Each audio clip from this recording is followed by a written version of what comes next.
when I suggested this to the network, knowing that there was some hesitation about the way I was bringing people into the world. They were more interested in seeing an episode where we saw Echo's engagements and really understood the structure of the show as it would be week to week, even though it change up some. And I get that, and I respect it. I don't have a problem with this. In fact, it was an exciting challenge to sort of go backwards and see. You're sort of always doing that anyway, because we were breaking 9 stories at once. So it was an interesting challenge to go back and do it, and it felt organic, it felt right, which I can tell you right now, the other thing kind of didn't. And so I just, I don't want to sugarcoat it.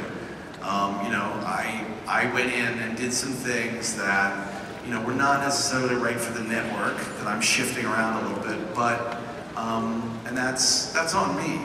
That's, you have to know your audience, and in that case it was them. I'm not going to change anything, nor was I ever asked to change anything about the premise, about the cast, about the heart of the show, about the things we're trying to say. It was just about how do we get people into the world. The world will be there, and then I get to play. And I get to wear my leather pants.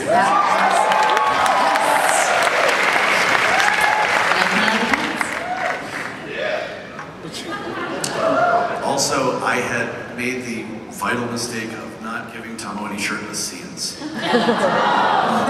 That has been rectified.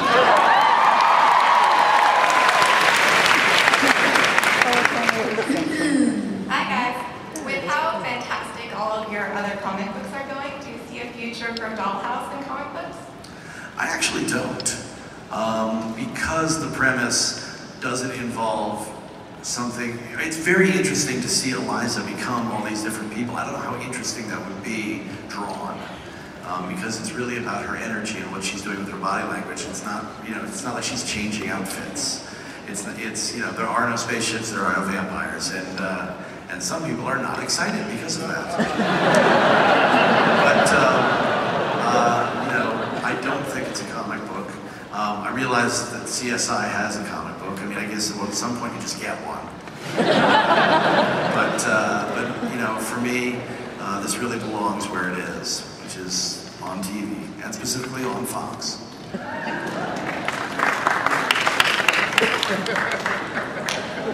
question's also for Joss. Are you aware of the extensive academic interpretations of your work, and what do you think about them? I make English writing from words good. Many thoughts are having, and to present with ideas. So why wouldn't people study me? Man, I'm some kind of genius. You know what? I gotta tell you, it's a huge honor to have in your lifetime people discussing your work and thinking about it as hard as you did, and sometimes even harder than you did when you made it. And I don't mean overthinking it, because let's face it, anything that's popular is worthy of study, because one would want to know why. One would want to know what it has to do with our culture. Long ago have given up the idea that studying pop culture is nonsense, but to have people really dissect it, and to know that there are things in there I desperately wanted them to talk about, and to know that they will find things in the text that I didn't know were there, that are there. This has happened to me since, the first year of Buffy. That's extraordinarily gratifying. I feel very lucky that that's going on.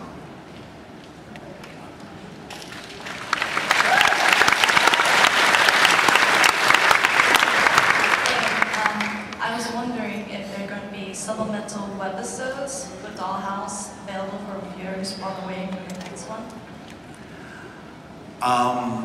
Yes. We're going to rock some webisodes, and we're still figuring out, we have different ideas for structures. I think some of them will be one-shots, some of them we may actually do little arcs in. We're absolutely going to supplement with some webisodes, and we're sort of still trying to break the first stories, and then we'll figure out how they fit in and around them, but we're having some fun with that, so we will definitely be feeding the beast. No.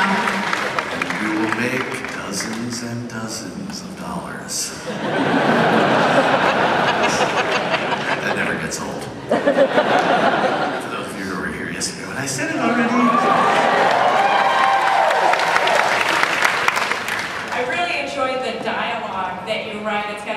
understated and inverted quality that reminds me a lot of some 1930s, 1940s movies. I wonder if you've been influenced by any of those. Absolutely. I think nobody this side of the Coen brothers likes to steal from those things more than I do.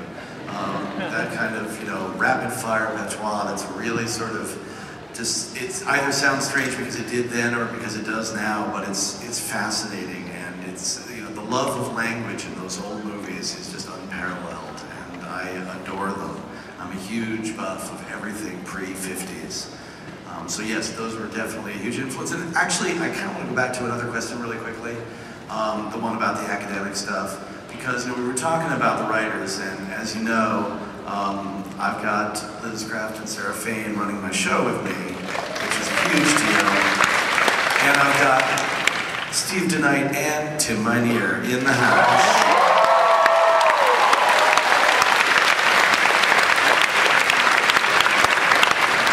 Plus two of the writers of Dr. Horrible. And just a really, really great room, amazing crew, and all of the work that's being studied is shows that I did.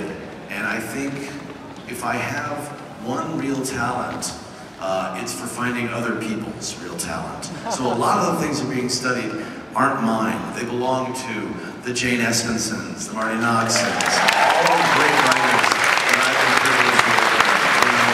The idea is to create something, not just in the art, but in the process that is bigger than the sum of its parts, and definitely bigger than me. So it's not just me that's out there. It's all of those guys, and I just want to thank them. And these guys.